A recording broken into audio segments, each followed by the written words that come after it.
ഈ കവിതയുടെ ദൃശ്യാവിഷ്കാരം ഞങ്ങൾ അവതരിപ്പിക്കുന്നു. ഭൂതപ്പാട്ട്.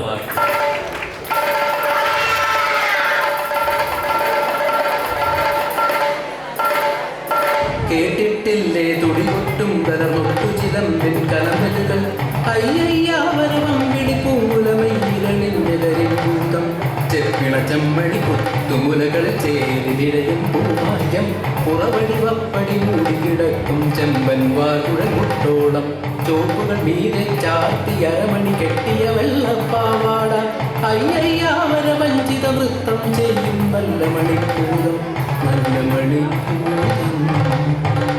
ഈ ഭൂതത്തിനെ കണ്ട് നിങ്ങൾ പേടിക്കേണ്ട കേട്ടോ. ഈ ഭൂതം ഇപ്പോൾ ആരെയും ഉപദ്രവിക്കാറില്ല. എന്താണെന്നല്ലേ അതിൻ്റെ പിന്നിലെ കഥ കേട്ടുകൊള്ളൂ. അമ്മയുടെ സ്നേഹത്തിൻ്റെ കഥ.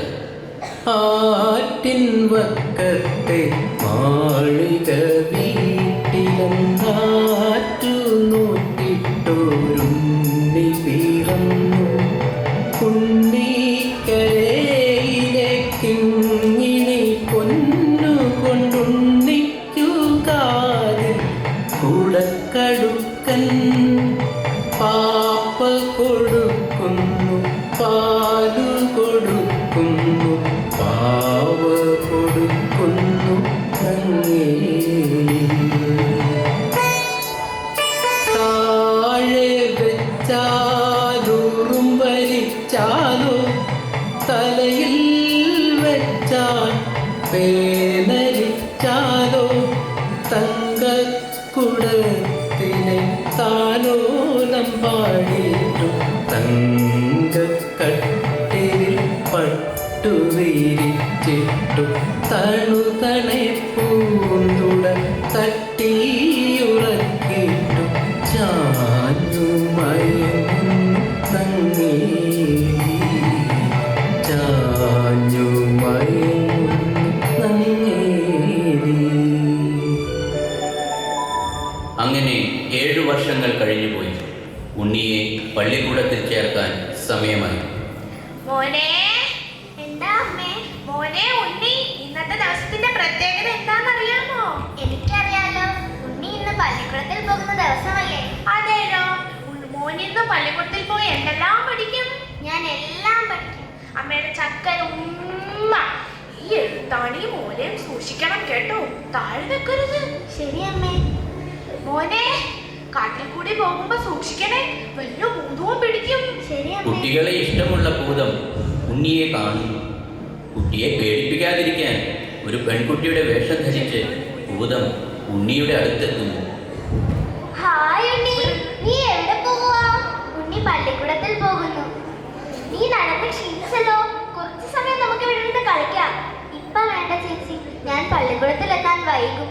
അല്പസമയം ഇരുന്നെന്ന് വെച്ച് വൈകുകയൊന്നുമില്ല. ഞാൻ ഒറ്റയ്ക്കിരുന്ന് മടുത്തതുകൊണ്ടല്ലേ ഉണ്ണിയെ വിളിച്ചത്. കുറച്ചു നേരം മാത്രം. കുറച്ചു നേരമാണെങ്കിൽ നോക്കാം.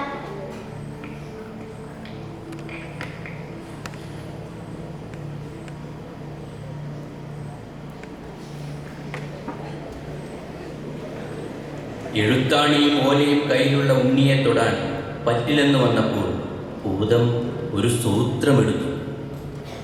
ഉണ്ണിയെ, നന്നായി കളിക്കണമെങ്കിൽ ആ എഴുത്താണിയും ഓലയും താഴെ വെക്കണം കേട്ടോ.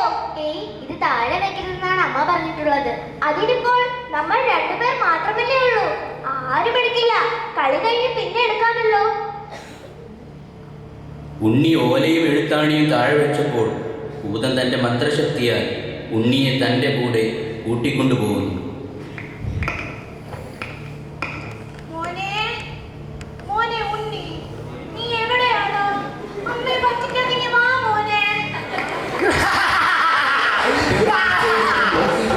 പേടിക്കാതെ നീനെ നിന്നാളമ്മ, കാറ്റും ചുഴലിയ ചമ്മിമണി കുറ്റികളൊക്കെ നിന്നാളമ്മ, കാട്ടുതീയായിട്ടും ചെന്നുഭൂതം കണ്ണീരാതൊക്കെ കെടുത്താളമ്മ, നെയ്യായും കുടിയായും ചെന്നുഭൂതം തരികന്റെ കുഞ്ഞിനെ എന്നാളമ്മ, തരികന്റെ കുഞ്ഞിനെ എന്നാളമ്മ.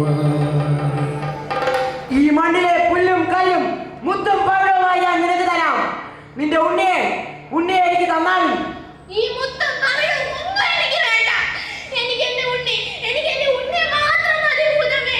എനിക്ക് എന്റെ അപ്പൊന്നും നോക്കാതെ അമ്മണി നോക്കാതെ അമ്മതൻ കണ്ണുകൾ ചൂന്നെടുത്തു.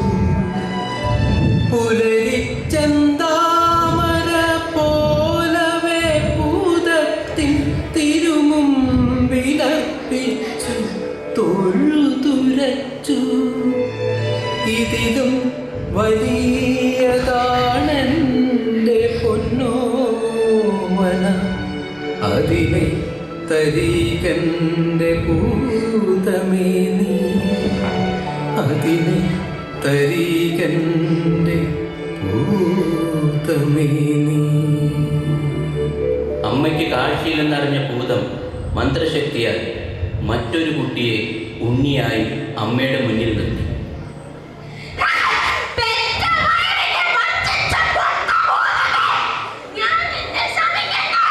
അയ്യോ അമ്മേ, ശമിക്കരുതേ. ഇതാ അമ്മയുടെ പൊന്നുണ്ണി.